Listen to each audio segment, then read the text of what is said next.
नमस्कार दोस्तों, स्वागत है आपका वनडे एग्जाम सेंटर में। दोस्तों, आज की वीडियो में हम लोग बीए थर्ड सेमेस्टर हिंदी का जो पेपर है जिसका नाम है हिंदी गद्य, उससे संबंधित मॉडल पेपर का अध्ययन करेंगे। सत्र 2025-26 के लिए यह मॉडल पेपर है। इसी प्रकार का पेपर आपके परीक्षा में बनेगा और इसी प्रकार के प्रश्न आपकी परीक्षा में पूछे जाएंगे। जो आपको परीक्षा में पेपर मिलेगा वह कुल 3 खंडों में विभाजित होगा। जो पहला खंड होगा वो खंड अ होगा और खंड अ में आपसे अति लघु उत्तरीय प्रश्न पूछे जाएंगे। जो दूसरा खंड होगा वो खंड ब होगा और खंड ब में आपसे लघु उत्तरीय प्रश्न पूछे जाएंगे। जो तीसरा खंड होगा वो खंड स होगा और इसमें आपको दीर्घ उत्तरीय प्रश्नों का उत्तर देना होगा। सबसे पहले हम लोग खंड अ का अध्ययन करेंगे और खंड अ में आपको अति लघु उत्तरीय प्रश्नों के उत्तर देने हैं और इसकी शब्द सीमा अधिकतम 50 शब्द है। 50 शब्दों में आपको उत्तर देना है। जो आपका पहला प्रश्न है, इसमें ध्रुवस्वामिनी नाटक के प्रमुख पुरुष और स्त्री पात्रों के नाम लिखिए। तो इसमें सबसे पहले ध्रुवस्वामिनी नाटक के बारे में बताना है, फिर उसके प्रमुख पुरुष और स्त्री पात्रों का नाम आपको लिख देना है। तो ध्रुवस्वामिनी जयशंकर प्रसाद द्वारा 1933 ईस्वी में लिखा गया एक प्रमुख नाटक है। इसके पुरुष और स्त्री पात्रों के नाम इस प्रकार हैं। एक तरफ आपको पुरुष पात्र लिख लेना है, दूसरी तरफ आपको स्त्री पात्र लिख लेना है, फिर उसके नीचे उनका नाम लिख देना है। पुरुष पात्रों में चंद्रगुप्त है, रामगुप्त है, शिखर स्वामी है, सकराज है, मिहिरदेव है और स्त्री पात्रों में ध्रुवस्वामिनी है, मंदाकिनी है, कोमा है, खड्गधारणी है और दासी है। तो ये प्रमुख पुरुष पात्र हो गए और ये प्रमुख स्त्री पात्र हो गई। इतना आप लिख देंगे तो आपका उत्तर यहाँ पर पूरा हो जाएगा। जो आपका अगला प्रश्न यानी दूसरा प्रश्न है वो है एकांकी किसे कहते हैं, उसकी विशेषता बताइए। यहाँ पे सबसे पहले आपको एकांकी की परिभाषा बतानी है, फिर उसकी विशेषता बतानी है। उत्तर में आप लिखेंगे कि एक अंक वाले नाटक को एकांकी कहते हैं, इसमें निम्न विशेषताएं पाई जाती हैं। उसके बाद आपको विशेषता बता देनी है। विशेषता देख लेते हैं हम लोग। पहली विशेषता है कि एकांकी में जीवन की किसी एक घटना, एक पक्ष या एक ही समस्या का चित्रण होता है। यानी जो एकांकी होता है वो किसी एक घटना से ही संबंधित होता है, घटना के किसी एक पक्ष से संबंधित होगा या एक ही समस्या का चित्रण उसमें किया जाएगा। जो घटना होगा वो कुतूहल वर्धक होगा, प्रभावपूर्ण होगा और आकस्मिक होगा। अगर घटना कुतूहल वर्धक नहीं होगा, प्रभावपूर्ण नहीं होगा, आकस्मिक नहीं होगा तो एकांकी का उतना प्रभाव हमारे ऊपर नहीं पड़ेगा। अगली विशेषता हो जाएगी कि एकांकी में संकलन त्रय का निर्वाह होना चाहिए। संकलन त्रय का नाटक की भांति एकांकी में भी निर्वाह होना चाहिए। पात्रों की संख्या सीमित होनी चाहिए और सभी पात्र कथा से संबद्ध होने चाहिए। ऐसा नहीं है कि कोई अनावश्यक पात्र उसमें आने चाहिए। अगर इतनी विशेषताएं आप लिख देंगे तो आपका उत्तर यहाँ पर पूरा हो जाएगा। अगला प्रश्न है कि रेखा चित्र का संक्षिप्त परिचय दीजिए। जब भी आपसे इस प्रकार का प्रश्न पूछा जाए तो सबसे पहले यहाँ पर आपको क्या करना होगा, रेखा चित्र किसे कहते हैं उसको बताना है। फिर रेखा चित्र का विशेषता 2-4 विशेषताएं लिख देंगे तो आपका उत्तर यहाँ पर पूरा हो जाएगा। उत्तर में आप लिखेंगे कि रेखा चित्र का सामान्य अर्थ है रेखाओं द्वारा निर्मित चित्र। जिस प्रकार चित्रकार रेखाओं और रंगों का प्रयोग कर चित्र बनाता है, उसी प्रकार साहित्यकार भी शब्द रेखाओं के माध्यम से चित्रों का निर्माण करता है। इसे ही रेखा चित्र कहा जाता है। यानी जब कोई साहित्यकार शब्दों का प्रयोग करके कोई चित्र निर्माण करता है, यानी ऐसा रचना में वर्णन करता है कि चित्र रूप से वह हमारे सामने आ जाता है, तो उसे रेखा चित्र कहा जाता है। अब इतना बताने के बाद उसके बाद आपको रेखा चित्र की विशेषता यहाँ पर लिख देनी है। रेखा चित्र की पहली विशेषता है कि रेखा चित्र एक विषय से संबंधित होती है जिसमें या उसमें समग्रता की प्रवृत्ति होती है। यानी जो रेखा चित्र होता है वह केवल एक विषय से संबंधित होगा और जिस विषय से संबंधित होगा उसका समग्रता से अध्ययन किया जाएगा। रेखा चित्र में तटस्थता अधिक होता है। लेखक जो है तटस्थ होकर के रेखा चित्र को लिखता है। अगली विशेषता है कि रेखा चित्र में अंतः प्रकृति का अंकन मुख्य उद्देश्य होता है। यानी सतही स्तर पर उसका वर्णन नहीं किया जाता है, अंतः प्रकृति का अंकन उसमें किया जाता है। अगली विशेषता है कि रेखा चित्र जो होगा उस साधारण और विशिष्ट दोनों विषयों पर लिखी जाती है। यानी साधारण विषय पर भी रेखा चित्र हो सकता है और विशिष्ट विषयों पर भी रेखा चित्र हो सकता है, लेकिन इसका जो नायक होता है वो सामान्यतः साधारण ही होता है। जैसे महादेवी वर्मा ने गिल्लू लिखा है तो गिलहरी जो है साधारण विषय है, बहुत कोई ऐसा पशु नहीं है जैसा शेर है, जैसा हाथी है, तो नायक जो है इसमें साधारण होता है। अगली विशेषता है कि रेखा चित्र जो होता है वो संस्मरणात्मक होता है, यानी स्मृतियों के आधार पर भी रेखा चित्र लिखे जाते हैं। अंतिम विशेषता है कि रेखा चित्र इतिहास का भी हो सकता है और वर्तमान का भी हो सकता है, यानी इतिहास की घटनाओं का भी रेखा चित्र लिखा जा सकता है और वर्तमान की घटनाओं का भी रेखा चित्र लिखा जा सकता है। तो इतनी अगर विशेषता आप लिख देते हैं तो उत्तर आपका यहाँ पर पूरा हो जाएगा। अगला प्रश्न है चौथा प्रश्न, पर्दा कहानी के रचनाकार एवं उसके प्रमुख पात्रों के नाम लिखिए।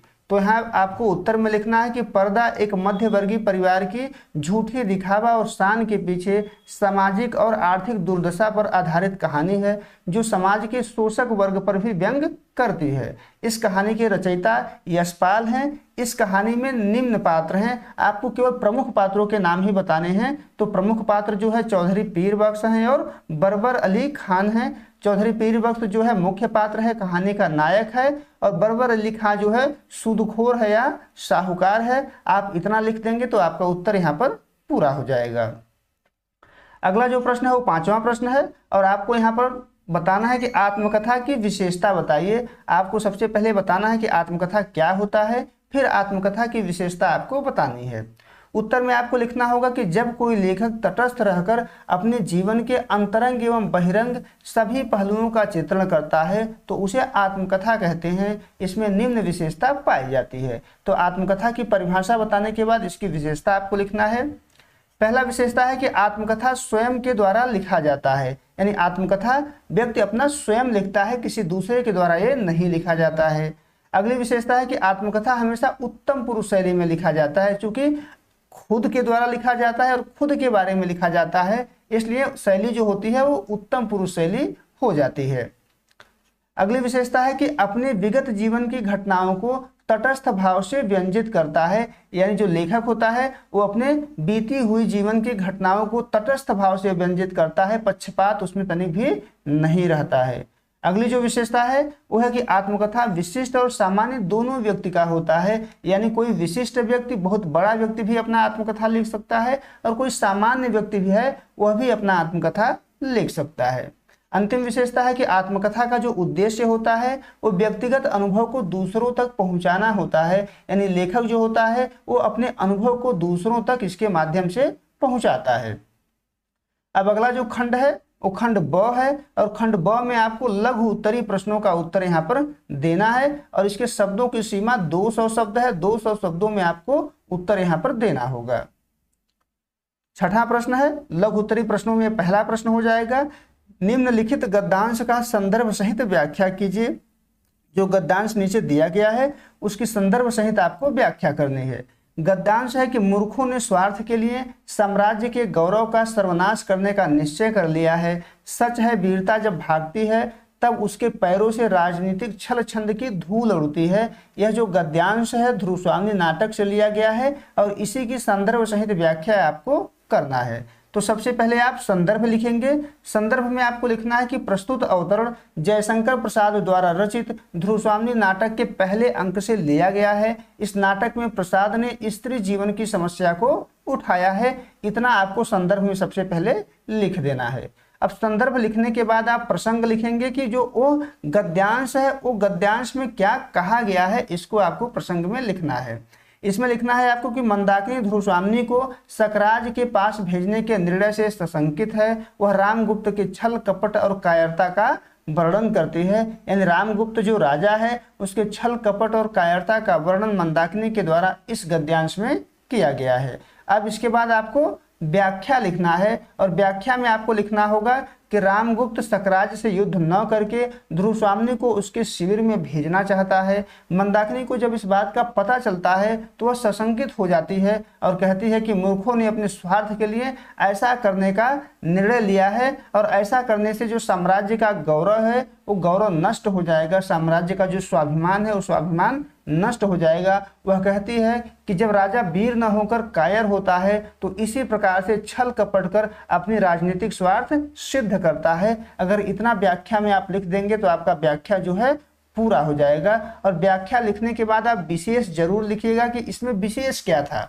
तो विशेष में पहला आप लिख दीजिएगा कि साम्राज्य के स्वाभिमान के लिए मंदाकिनी जो है चिंतित है। दूसरा विशेष लिख दीजिएगा कि रामगुप्त और शिखर स्वामी के छल कपट का चित्रण इसमें किया गया है। तीसरा विशेष लिख दीजिए कि जब वीरता भागती है तो राजा जो है छल का सहारा लेता है, कपट का सहारा लेता है। अगला जो विशेष हो जाएगा वो मंदाकिनी राष्ट्रभक्त है, वो साम्राज्य के गौरव को बचाना चाहती है। अगला विशेषता आपका ए हो जाएगा। अब अगला प्रश्न हम लोग देख लेते हैं। 7वां प्रश्न है, आपको बताना है कि निम्नलिखित गद्यांश का संदर्भ सहित व्याख्या कीजिए। यहाँ भी आपको एक गद्यांश दिया गया है, इसकी व्याख्या आपको यहाँ पर करनी है। गद्यांश है कि अपनी खराबियों के मूल कारणों को खोजो, कोई धर्म की आड़ में, कोई सुख की आड़ में छिपे हैं, उन चोरों को वहां से पकड़ लाओ, उनको बांध बांध कर कैद करो। हम इससे बढ़कर क्या कहें कि जैसे तुम्हारे घर में कोई पुरुष व्यभिचार करने आवे तो जिस क्रोध से उसको पकड़कर मारोगे और जहां तक तुम्हारे में शक्ति होगी उसका सत्यानाश करोगे, उसी तरह इस समय जो जो बातें तुम्हारे उन्नति पाठ की कांटा हो उसकी जड़ खोदकर फेंक दो। ये गद्यांश है जो भारत वर्षोन्नत कैसे हो सकती है निबंध से लिया गया है। इसकी व्याख्या संदर्भ सहित आपको करना है। तो सबसे पहले आपको क्या लिखना है, संदर्भ लिखना है। और संदर्भ में आप लिखेंगे कि प्रस्तुत गद्यांश भारत वर्षोन्नत कैसे हो सकती है निबंध से लिया गया है, जिसके रचयिता भारतेंदु हरिश्चंद्र हैं। इस निबंध में भारतेंदु ने भारतीयों के उन्नति का मार्ग बताया है। इतना आप लिखेंगे तो आपका संदर्भ जो है पूरा हो जाएगा। अब संदर्भ के बाद आपको प्रसंग लिखना है और प्रसंग में आपको लिखना है कि इन पंक्तियों में भारतेंदु जी ने भारतीयों का आह्वान किया है कि अपने खराबी के मूल कारण का पता करो और उसे दूर करो, जिससे तुम्हारी उन्नति हो सके, यानी तुम आगे बढ़ सको। इतना आपको प्रसंग में लिख देना है। अब इसकी व्याख्या करनी है। व्याख्या हम लोग पद को देख करके कर लेते हैं। भारतेंदु हरिश्चंद्र कहते हैं कि अपनी खराबियों के मूल कारणों को खोजो, यानी भारतीयों का आह्वान कर रहे हैं कि हे भारतीयों, अब तुम अपनी खराबी, जो तुम्हारे भीतर खराबी है, जो तुम्हारी समस्याओं का जड़ है, उस समस्याओं की जड़ को खोजो और उसको दूर करने का प्रयास करो। जब आप खोजेंगे तो आपकी समस्या धर्म के आड़ में छिपी हुई है, यानी धर्म के कुरीतियों में छिपा हुआ है, धर्म के आडंबर में छिपा हुआ है, कोई सुख की आड़ में छिपे हुए हैं। यानी भारतीय जो है सुख प्राप्त करने के चक्कर में आलसी हो गया है और हमारी समस्या की जड़ वहीं पर छिपी हुई है।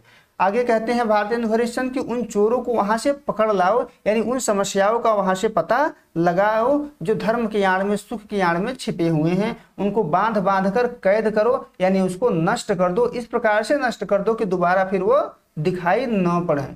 इससे बढ़कर हम क्या कहें, जैसे तुम्हारे घर में कोई पुरुष व्यभिचार करने आवे तो जिस क्रोध से उसको पकड़कर मारोगे और जहां तक तुम्हारे में शक्ति होगी उसकी सत्यानाश करोगे, उसी तरह जो जो बातें तुम्हारे उन्नति पाठ की कांटा हो उसकी जड़ खोदकर फेंक दो। यानी ये कहना चाह रहे हैं कि जिस प्रकार से तुम्हारे घर में कोई व्यभिचारी पुरुष घुस रहा हो तो उसका तुम पूरी क्रोध से पूरी शक्ति लगा करके नाश करोगे, पूरी शक्ति लगा करके उसको बाहर निकालने का प्रयास करोगे, उसका सर्वनाश करने का प्रयास करोगे। उसी प्रकार से जो है अपने उन्नति के मार्ग में जो भी कांटा है उसको दूर करने का प्रयास करो, पूरी शक्ति उसमें लगा दो। उन्नति के रास्ते में जो भी कांटा हो उसको खोद करके फेंक दो, उसको नष्ट कर दो। इतना आप लिख देंगे तो आपका व्याख्या जो है पूरा हो जाएगा। और व्याख्या लिखने के बाद आपको विशेष जो है जरूर लिखना है। विशेष में आप पहला लिख दीजिएगा कि भारतेंदु ने देश की उन्नति के लिए भारतीयों का आह्वान किया है, भारतीयों को बुलाया है कि आप अपनी समस्याओं को पहचानिए और उसको नष्ट करिए। विशेष में आप दूसरा लिख दीजिएगा कि समस्या का मूल कारण धर्म के आडंबर और सुख में है, ऐसा भारतेंदु हरिश्चंद्र का मानना है। ये विशेष आप लिख देंगे तो आपका उत्तर यहाँ पर पूरा हो जाएगा। अगला जो प्रश्न है वह रोज कहानी का सारांश अपने शब्दों में लिखिए। यहाँ पर आपको रोज कहानी का सारांश अपने शब्दों में लिखना है। शब्द सीमा अधिकतम 200 शब्द है, लेकिन हमने जो यहाँ पर उत्तर बताया है उसकी सीमा 200 शब्दों से ज़्यादा हमने रखा हुआ है। वो इसलिए कि एक बार कहानी का सारांश आप पूरी तरीके से सुन लेंगे, कहानी को समझ लेंगे तो आपको परीक्षा में लिखने में कोई दिक्कत नहीं होगी। तो रोज कहानी के सारांश को एक बार हम लोग समझने का प्रयास करते हैं। उत्तर में आपको लिखना है कि रोज अज्ञे द्वारा रचित एक ऐसी स्त्री जीवन पर आधारित कहानी है जिसका जीवन मशीनीकृत, यंत्रवत और नीरस हो गया है। मालती जो कहानी की नायिका है वह विवाह से पहले चंचलता, उत्साह और उमंग से भरी है और विवाह के पश्चात उसके जीवन में कोई उत्साह, कोई उमंग नहीं बचा है। आगे आपको लिखना है कि लेखक मालती के दूर के रिश्ते का भाई है, पर भ्रातृत्व की अपेक्षा सख्य भाव उनमें अधिक है, यानी भाई की अपेक्षा मित्रता का भाव उन दोनों में अधिक है। वह मालती से मिलने के लिए 18 मील पैदल चल करके उसके घर जाता है। मालती का विवाह हुए 2 वर्ष बीत चुका है। लेखक जो है 4 वर्ष बाद मालती से मिल रहा है। इसके पूर्व लेखक जब मालती से मिला था तो उसका विवाह नहीं हुआ था, यानी लेखक 4 साल के बाद मालती से मिलने का अवसर प्राप्त किया हुआ है और उसके घर जो है जा रहा है। मालती का जो पति माहेश्वर है वो सरकारी डिस्पेंसरी में डॉक्टर है, सरकारी डिस्पेंसरी में काम करता है, डॉक्टर है। दोपहर के समय लेखक मालती के घर पहुंचता है। लेखक के आने का मालती के मन में कोई विशेष उत्साह नहीं होता है। मालती यह भी नहीं सोचती कि हमारा भाई है, 4 वर्ष के बाद मुझसे मिलने आया है, इसको लेकर के उसके मन में कोई उत्साह नहीं होता है। मालती लेखक के आने का कारण भी नहीं पूछती है कि किस लिए तुम आए हो, यानी कोई उत्साह नहीं है तो कारण पूछने का कोई औचित्य नहीं बचता है। अब लेखक अनुभव करता है कि मालती के घर का जो वातावरण है वो अत्यंत बोझिल हो गया है। मालती का शरीर दुबला और उसकी मुख मुद्रा जो है मुरझाई हुई है। वह सोचता है यह क्या है, यह कैसी छाया सी इस घर पर छाई हुई है, यानी उसका जो पूरा वातावरण है उसके घर का लेखक को अत्यंत बोझिल दिखाई पड़ रहा है। मालती का जो पति माहेश्वर है वो सुबह 7 बजे ही डिस्पेंसरी चला जाता है और 1:30-2 बजे के समय वो आता है। मालती और माहेश्वर दोनों का जीवन इसी प्रकार से यंत्रवत है, यानी मशीन की भांति है, नीरस है, उसमें कोई रस नहीं है। माहेश्वर को रोज एक जैसे ही मरीज मिलते हैं, वही हिदायतें लिखता है, वही नुस्खे लिखता है, वही दवाइयाँ देता है, यानी कुछ भी उसके जीवन में भी नया नहीं है। उसका जीवन भी यंत्रवत है, मशीन की भांति चल रहा है। मालती का जीवन भी यंत्रवत है। वह अपने पति के आने की प्रतीक्षा करती है। टीटी जो उनके बच्चे हैं उसकी देखभाल करती है। इसके अलावा वो कुछ और नहीं करती है, घर का काम धाम करती है, दूसरा कोई काम उसके द्वारा नहीं किया जाता है। आगे जो है माहेश्वर के आने के बाद लेखक और माहेश्वर भोजन करते हैं, यानी जब माहेश्वर वापस आता है तो लेखक और माहेश्वर भोजन करते हैं। मालती दोनों के बाद भोजन करती है, यानी जब लेखक और वो भोजन कर लेते हैं उन दोनों के बाद भोजन उसके द्वारा किया जाता है। लेखक के पूछने पर वह कहती है कि ऐसा रोज होता है, रोज ही ऐसा होता है, रोज जो है माहेश्वर भोजन कर लेता है तब जाकर के मालती भोजन करती है। माहेश्वर रोज 2:30 बजे भोजन करता है, इसलिए मालती 3 बजे तक भूखी रहती है। चूंकि 1:30-2 बजे तक माहेश्वर डिस्पेंसरी से आता है, इसलिए रोज 2:30 बजे भोजन करता है, इसलिए मालती रोजाना 3 बजे तक भूखी रहती है। मालती के जीवन में रोज एक जैसी घटनाओं की पुनरावृत्ति होती है, यानी रोज एक जैसी घटनाएं उसके जीवन में घटती हैं। मालती रोज 3 बजे तक भूखी रहती है। माहेश्वर रोज किसी की टांग काटकर आता है, पानी रोज लेट आता है, टीटी रोज बिस्तर से गिर जाता है, यानी उसके जीवन में एक जैसी घटनाओं की पुनरावृत्ति होती है, जो दर्शाता है कि मालती का जो जीवन है वो कितना यंत्रवत है, कितना नीरस है, कुछ भी नयापन उसमें नहीं है, यानी उसका जो जीवन है वो अनुभूतिहीन हो गया है, अनुभूति नाम की कोई चीज नहीं बची हुई है। घड़ी का हर घंटे पर बजना, घड़ी जो उसके यहाँ लगा हुआ है हर 1 घंटे पर बजता है, और यह बजना और मालती का उसे दोहराना, मालती दोहराती है कि 2 बज गए, 3 बज गए, 4 बज गए, मालती का उसे दोहराना यह बताता है कि मालती का जीवन कितना यंत्रवत है, कितना नीरस है। माहेश्वर जो है शाम को आता है और शाम को गैंग्रीन का ऑपरेशन करके आता है। गैंग्रीन एक बीमारी होती है जो कांटा चुभने के कारण होता है। माहेश्वर अपने साथ में आम लेकर के आया है जो अखबार में लिपटा हुआ है। मालती आम को धोने के लिए अखबार को पढ़ते हुए लेकर के जाती है, यानी आम को खाने के लिए जब धोने के लिए मालती लेकर के जाती है तो उस अखबार को पढ़ते हुए लेकर के जाती है और दोनों तरफ पढ़ने के बाद ही आम को धुलती है, यानी अखबार को जब दोनों तरफ से पढ़ लेती है तब जाकर के आम को धुलती है। अब यहाँ पर लेखक सोचता है, लेखक फ्लैशबैक में चला जाता है और सोचता है कि हम दोनों स्कूल में एक साथ भर्ती हुए थे, यानी एक साथ पढ़ने जाते थे, स्कूल से भागकर कच्ची अमियाँ तोड़ करके खाते थे, यानी कच्चा आम तोड़ करके खाते थे। मालती पढ़ती नहीं थी, पढ़ने में उसकी रुचि नहीं थी। उसके पिता ने एक पुस्तक ला करके दी थी और 20 पेज रोज पढ़ने के लिए कहा था, यानी उसके पिता ने कहा था कि इस पुस्तक को लो और 20 पेज आपको रोज पढ़ना है। मालती क्या करती थी, 10 पन्ने रोज फाड़ करके फेंक देती थी। 8वें दिन पिता ने जब पूछने के लिए किताब मांगा तो चुप होकर खड़ी रहती है। वही मालती आज अखबार के टुकड़े के लिए तरस रही है, यानी लेखक सोच रहा है कि जो मालती उस समय पढ़ती नहीं थी वही मालती आज के समय में पढ़ने के लिए बेचैन हो रही है, अखबार के टुकड़े के लिए तरस रही है। लेखक सोचता है कि जो मालती इतनी उद्धत और चंचल थी वह आज कितनी सीधी और शांत हो गई है, अत्यंत जो है शांत हो गई है। शाम को भोजन करने के बाद आज सब बाहर ही सोते हैं, यानी तीनों जो है बाहर ही सोते हैं। मालती सबसे बाद में भोजन करती है। उसे सोते समय रोज जो है 11 बज जाता है और आज भी जो है 11 उसको सोते सोते बज गया है। रात को सोते समय टीटी जो है बिस्तर से गिर जाता है, पर मालती के हृदय पर इसका कोई प्रभाव नहीं होता है कि उसका बच्चा बिस्तर से गिर गया है। मालती जो है सचमुच यंत्रवत और अनुभूतिहीन हो गई है, वो मशीन की भांति हो गई है, उसके हृदय में कोई अनुभूति नहीं बचा है। लेखक कहता है कि मैंने देखा कि सचमुच उस कुटुंब में कोई गहरी भयंकर छाया घर कर गई है, यानी कोई समस्या इस घर पर छाया के रूप में विद्यमान है। कहानी का अंत मालती के कथन से होता है कि 11 बज गए। इसी से कहानी का अंत होता है, जो मालती के जीवन की ऊब, थकान, नीरसता और यांत्रिकता को दिखाता है। मालती और माहेश्वर का जो दाम्पत्य जीवन है वो एक प्रकार से गैंग्रीन हो गया है। उसके जीवन में निराशा, घुटन, ऊब और विवशता का जो कांटा है वो चुभ गया है। इतना आपको यहाँ पर लिखना है, तब जाके आपका उत्तर आपका पूरा हो जाएगा। आपको इसको अपनी भाषा में 200 शब्दों में बना लेना है। 200 शब्दों में बना करके आपको उत्तर लिखना है। आगे बढ़ते हैं। अब खंड 100 है और खंड 100 में आपको दीर्घ उत्तरीय प्रश्नों के उत्तर देने हैं और इसकी शब्द सीमा जो है 500 शब्द है। 500 शब्दों में इसको उत्तर आपको देना है। 9वां प्रश्न है दीर्घ उत्तरीय में पहला प्रश्न हो जाएगा, ध्रुव स्वामी नाटक के आधार पर ध्रुव स्वामी का चरित्र चित्रण कीजिए। आपको ध्रुव स्वामी नाटक के आधार पर ध्रुव स्वामी का चरित्र चित्रण करना है। तो उत्तर में आपको लिखना होगा कि ध्रुव स्वामी जयशंकर प्रसाद द्वारा रचित एक बहुचर्चित नाटक है। इसकी रचना प्रसाद ने 1933 ईस्वी में की थी। ध्रुव स्वामी इस नाटक की नायिका है, जिसको केंद्र में रखकर नाटक की रचना की गई है, यानी ध्रुव स्वामी को ही केंद्र में रख करके इस नाटक की रचना की गई है। वह गुप्त साम्राज्य की बधू और चंद्रगुप्त की वाग्दत्ता है। वाग्दत्ता उसको कहते हैं जिसको विवाह का वचन दिया गया हो, तो ध्रुव स्वामी जो है चंद्रगुप्त की वाग्दत्ता है।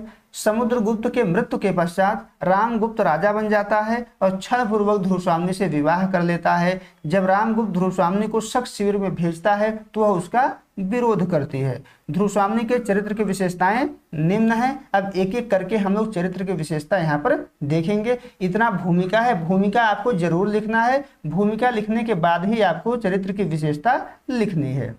ध्रुव स्वामी के चरित्र की जो पहली विशेषता है वो है सशक्त नारी। ध्रुव स्वामी जो है एक सशक्त नारी है। ध्रुव स्वामी नाटक की सबसे सशक्त पात्र है। इसी को केंद्र में रखकर नाटक की रचना की गई है। ध्रुव स्वामी में साहस और आत्मबल भरा हुआ है। वह अन्याय का विरोध करने वाली आधुनिक नारी है, यानी उसके खिलाफ जो अन्याय हो रहे हैं वह उसका विरोध करती है और वह आधुनिक नारी की प्रतीक है।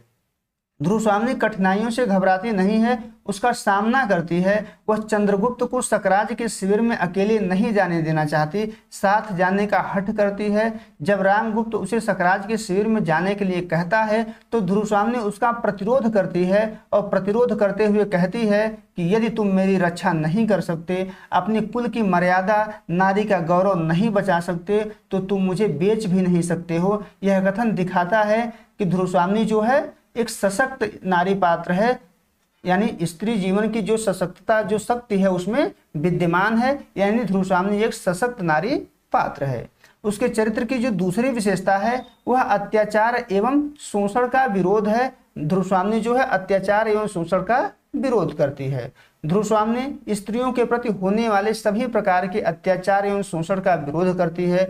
वह कहती है वह रामगुप्त की दासी बनकर नहीं जीना चाहती है, बल्कि अपने अधिकारों के लिए संघर्ष करती है। वह रामगुप्त से अपने अधिकारों के लिए लड़ती है। वह रामगुप्त के कहने पर सकराज के शिविर में जाने से इनकार कर देती है, नहीं जाना चाहती है, रामगुप्त से मना कर देती है। ध्रुव स्वामी कहती है कि पुरुषों ने स्त्रियों को पशु संपत्ति समझकर उन पर अत्याचार करने का अभ्यास बना लिया है, वह मेरे साथ नहीं चल सकता। यानी ध्रुव स्वामी जो है अत्याचार और शोषण का विरोध करती है। वह किसी प्रकार का अत्याचार और शोषण को सहने के लिए तैयार नहीं है। अगला जो ध्रुव स्वामी के चरित्र की विशेषता है वो है स्वाभिमानी, यानी ध्रुव स्वामी जो है एक स्वाभिमानी नारी है। वह अपने स्वाभिमान पर आंच नहीं आने देना चाहती है। स्वाभिमानी होने के कारण वह अपने खिलाफ होने वाले सभी अत्याचारों का विरोध करती है, क्योंकि वह स्वाभिमानी है। अगर स्वाभिमानी नहीं होती तो वह अपने खिलाफ होने वाले अत्याचारों का विरोध नहीं करती। यहाँ तक कि रामगुप्त को पति मानने से भी वह इनकार कर देती है। जब रामगुप्त उसे शक शिविर में भेजने पर अड़ जाता है तो उसका नारित्व जग जाता है और ध्रुवस्वामिनी कहती है कि मैं उपहार में देने की वस्तु शीतल मणि नहीं हूँ, मुझ में रक्त की तरल लालिमा है, उसकी रक्षा मैं ही करूँगी, यानी अपनी रक्षा मैं खुद कर लूँगी कहती है। यह एक स्वाभिमानी नारी के ही बोल हैं, यानी ध्रुवस्वामिनी के चरित्र में स्वाभिमान दिखाई देता है और उसके चरित्र की यह एक प्रमुख विशेषता है। ध्रुवस्वामिनी के चरित्र की जो अगला विशेषता है वो है आदर्श प्रेमिका। ध्रुवस्वामिनी जो है एक आदर्श प्रेमिका है। वह चंद्रगुप्त से प्रेम करती है, उसकी वाग्दत्ता है, यानी उसको विवाह का वचन दिया गया है। लेकिन रामगुप्त छलपूर्वक ध्रुवस्वामिनी से विवाह कर लेता है, लेकिन ध्रुवस्वामिनी चंद्रगुप्त से ही प्रेम करती है। चंद्रगुप्त को देख करके वह कहती है कि कुमार की स्निग्ध सरल और सुंदर मूर्ति को देखकर कोई भी प्रेम से पुलकित हो सकता है, जो दिखाता है कि रामगुप्त से विवाह के बाद वह किस प्रकार से अभी भी चंद्रगुप्त से प्रेम करती है। यानी ध्रुवस्वामिनी एक आदर्श प्रेमिका है। उसके चरित्र की जो अगली विशेषता है वह है चंद्रगुप्त की प्रेरक शक्ति, यानी चंद्रगुप्त को कार्य करने के लिए प्रेरणा प्रदान करती है ध्रुवस्वामिनी। ध्रुवस्वामिनी जो है चंद्रगुप्त को प्रेरणा देती है। चंद्रगुप्त अपने अधिकारों के प्रति उदासीन है, वह अपने अधिकारों को प्राप्त नहीं करना चाहता है। वह गुप्त साम्राज्य का उत्तराधिकारी है, लेकिन रामगुप्त के राजा बनने पर भी वह अपने अधिकार की मांग नहीं करता है। ध्रुवस्वामिनी उसकी वाग्दत्ता है, उसका विवाह रामगुप्त से हो जाता है, पर वह कुछ नहीं करता है। जब रामगुप्त उसे बंदी बनाता है तो ध्रुवस्वामिनी उसे प्रेरणा प्रदान करते हुए कहती है कि कुमार, मैं कहती हूँ तुम प्रतिवाद करो, किस अपराध के लिए यह दंड ग्रहण कर रहे हो, झटक दो इन लौह श्रृंखलाओं को। कहने का आशय है कि ध्रुवस्वामिनी जो है चंद्रगुप्त को प्रेरणा प्रदान करती है, कार्य करने के लिए प्रवृत्त करती है, उसको आगे बढ़ाती है। इतनी विशेषताएं आपको ध्रुवस्वामिनी के चरित्र में मिलेंगी, तो आपको इतनी विशेषताओं को लिख देना है। आपका उत्तर यहाँ पर पूरा हो जाएगा। जब उत्तर पूरा हो जाएगा यहाँ पर आप निष्कर्ष भी लिख सकते हैं कि स्पष्ट है कि ध्रुवस्वामिनी के चरित्र में ये विशेषताएं पाई जाती हैं। इतना लिख देंगे तो आपका उत्तर यहाँ पर पूरा हो जाएगा। अब अंतिम प्रश्न है 10वां प्रश्न। इसमें आपको बताना है कि हिंदी निबंध के उद्भव और विकास पर प्रकाश डालिए। हिंदी निबंध के उद्भव और विकास के बारे में आपको यहाँ पर बताना है। उत्तर में आपको लिखना है कि निबंध मूलतः आधुनिक युग की देन है, यानी आधुनिक काल में ही निबंध का उद्भव हुआ है। आधुनिक काल के आरंभ में पत्रकारिता का आरंभ हुआ, नवजागरण का आगमन हुआ, राष्ट्रीय भावना का विकास हुआ, औद्योगिक क्रांति का आगमन हुआ और अंग्रेजी भाषा से संपर्क हुआ। इन सभी कारणों से 19वीं शताब्दी के उत्तरार्ध में हिंदी निबंध का उद्भव हुआ। हिंदी निबंध उद्भव भारतेंदु युग में होता है, लेकिन रामचंद्र शुक्ल की उसमें केंद्रीय भूमिका है, इसलिए उनको केंद्र में रख करके हिंदी निबंध के विकास को 3 भागों में बांटा जाता है। जो शुक्ल जी से पहले का समय है उसको शुक्ल पूर्व युग कहा जाता है, वो 1850 से 1920 तक है। दूसरा युग शुक्ल युग है, जो रामचंद्र शुक्ल का युग है, वो 1920 से 1940 तक का समय है। तीसरा जो है शुक्लोत्तर युग है, जो 1940 से लेकर के अब तक विद्यमान है। निबंध के विकास को इन्हीं 3 भागों में बांटा जाता है और इन्हीं 3 भागों में बांट करके हम लोग यहाँ पर अध्ययन करेंगे। जो पहला है वो शुक्ल पूर्व युग है, यानी शुक्ल जिसके पहले का युग है। इसमें 2 युग आता है, एक तो भारतेंदु युग आता है और दूसरा द्विवेदी युग आता है। हिंदी निबंध का जो उद्भव हुआ है वो भारतेंदु युग में हुआ है और भारतेंदु युग में जो पत्र पत्रिकाएं प्रकाशित हो रही थी, जैसे कवि वचन सुधा हो गया, हिंदी प्रदीप हो गया, ब्राह्मण हो गया, इन्हीं पत्र पत्रिकाओं में हिंदी निबंध का विकास होता है। इस युग में यानी भारतेंदु युग में जो राजनीति है उस पर निबंध लिखे गए हैं, सामाजिक विषयों पर लिखे गए हैं, साहित्यिक विषयों पर लिखे गए हैं, यानी राजनीतिक, सामाजिक, साहित्यिक सभी विषयों पर निबंध भारतेंदु युग में लिखे गए हैं। इस युग के प्रमुख निबंध और निबंधकारों का आपको उदाहरण दे देना है। उदाहरण देने से आपकी परीक्षा में नंबर थोड़े से बढ़ जाते हैं। भारतेंदु हरिश्चंद्र है, जिनके द्वारा भारत वर्षोन्नत कैसे हो सकती है लिखा गया है। बालकृष्ण भट्ट हैं, जिनके द्वारा साहित्य जनसमूह के हृदय का विकास है लिखा गया है। प्रताप नारायण मिश्र ने समझदार की मौत नामक निबंध लिखा है। तो उदाहरण में आपको ये सभी चीजें लिख देनी है। शुक्ल पूर्व युग जो दूसरा युग आता है वो द्विवेदी युग आता है। द्विवेदी युग में भी निबंध का विकास पत्र पत्रिकाओं के माध्यम से ही हुआ है और इस युग में जो सबसे महत्वपूर्ण पत्रिका थी वो सरस्वती पत्रिका थी। सरस्वती पत्रिका इस युग की केंद्रीय पत्रिका थी। इस युग में राजनीति के ऊपर निबंध लिखा गया है, समाज के ऊपर निबंध लिखा गया है, इतिहास के विषयों पर निबंध लिखा गया है, पुरातत्व और व्याकरण जैसे विषयों पर निबंध लिखे गए हैं। अब इस युग के जो प्रमुख निबंध और निबंधकार हैं उसमें महावीर प्रसाद द्विवेदी का नाम है जिनके द्वारा कवि कर्तव्य लिखा गया है। बाल मुकुंद गुप्त का नाम है जिनके द्वारा शिव शंभू के चिट्ठी लिखा गया है। सरदार पूर्ण सिंह का नाम है जिनके द्वारा आचरण की सभ्यता लिखा गया है। अब शुक्ल पूर्व युग के बाद शुक्ल युग शुरू होता है। शुक्ल युग जो है हिंदी निबंध के दूसरा युग है और इस युग में रामचंद्र शुक्ल खुद विद्यमान थे। सबसे महत्वपूर्ण जो है हिंदी निबंधों की दृष्टि से यह युग माना जाता है। शुक्ल युग हिंदी निबंध के विकास के दृष्टि से सर्वाधिक महत्वपूर्ण है। यहाँ आकर निबंध के शैली में महत्वपूर्ण परिवर्तन होता है और इस युग के प्रमुख निबंध और निबंधकार इस प्रकार हैं। रामचंद्र शुक्ल हैं जिनके द्वारा मित्रता नामक निबंध लिखा गया है। जयशंकर प्रसाद हैं जिनके द्वारा यथार्थवाद और छायावाद नामक निबंध लिखा गया है। गुलाब राय हैं जिनके द्वारा मेरी असफलताएं नामक निबंध लिखा गया है। शुक्ल युग के बाद शुक्लोत्तर युग शुरू होता है और शुक्लोत्तर युग में आकर के हिंदी निबंधों में व्यापक परिवर्तन दिखाई पड़ता है। इस युग में आकर हिंदी निबंधों में वैयक्तिकता का पुनः समावेश होता है, यानी जो वैयक्तिकता भारतेंदु युग में विद्यमान थी उसी वैयक्तिकता का पुनः समावेश होता है और विषयों में विविधता आ जाती है। कई और विषयों पर निबंध लिखे जाने शुरू हो जाते हैं। इस युग के निबंध की कई शैलियां विकसित हुई, अनेक शैलियों में निबंध लिखा जाना शुरू हुआ। इसमें पहला है वैचारिक निबंध। वैचारिक निबंधों में तर्कपूर्ण चिंतन को लिखा जाता था। लेखक अपने विचारों को इसके माध्यम से व्यक्त करता था। जैसे रामधारी सिंह दिनकर का निबंध है मिट्टी की ओर, डॉक्टर नगेंद्र का निबंध है विचार और अनुभूति। तो ये वैचारिक निबंधों के उदाहरण है, आपको उदाहरण परीक्षा में जरूर लिखना है। व्यंग निबंध है, यह भारतेंदु युग से ही लिखा जा रहा था लेकिन बीच में बंद हो गया था। शुक्लोत्तर युग में पुनः इसकी शुरुआत होती है। इसके माध्यम से जातिवाद पर व्यंग किया जाता है, छुआछूत पर व्यंग किया जाता है, भ्रष्टाचार आदि पर व्यंग किया जाता है। और प्रमुख निबंधकार जो हैं इसके हरिशंकर परसाई हैं जिनके द्वारा सदाचार का ताबीज लिखा गया है। शरद जोशी हैं, शरद जोशी ने लिखा है कि हम भ्रष्टन के भ्रष्ट हमारे। तो उदाहरण आपको जो उदाहरण हम बता रहे हैं ये आपको परीक्षा में जरूर लिखने हैं। ललित निबंध की भी शुरुआत होती है इसी युग में और ललित निबंध वे निबंध होते हैं जिनमें जो निबंधकार होता है वह अपने भावनात्मक व्यक्तित्व को सरस, आत्मीय और रोचक ढंग से प्रस्तुत करता है। इसमें कल्पनाशीलता और सहजता पर बल दिया जाता है। हजारी प्रसाद द्विवेदी जो है ललित निबंधकार हैं। विद्यानिवास मिश्र ललित निबंधकार हैं। हजारी प्रसाद द्विवेदी के द्वारा कुटज, देवदारू जैसे निबंधों की रचना की गई है। विद्यानिवास मिश्र ने मेरे राम का मुकुट भीग रहा है और हल्दी धूप जैसे निबंधों की रचना की है। तो उदाहरण आप देते हुए जब प्रश्नों को लिखेंगे तो आपको नंबर अधिक परीक्षा में मिलेगा। आपको उसके बाद निष्कर्ष भी लिख देना है कि इस प्रकार स्पष्ट है कि हिंदी निबंध का उद्भव भारतेंदु युग में हुआ पर शुक्ल जी की केंद्रीय भूमिका रही है। शुक्लोत्तर युग में आकर हिंदी निबंध के विषयों का अत्यधिक विस्तार हो जाता है। इतना अगर आप लिख देंगे तो आपका उत्तर यहाँ पर पूरा हो जाएगा। उम्मीद है दोस्तों आपको वीडियो पसंद आया होगा। अगर आपको इसी प्रकार से और मॉडल पेपर चाहिए तो आप कमेंट करके जरूर बताइएगा। हम आपके लिए और ढेर सारे मॉडल पेपर को लेकर के आएंगे। तब तक के लिए बहुत बहुत धन्यवाद।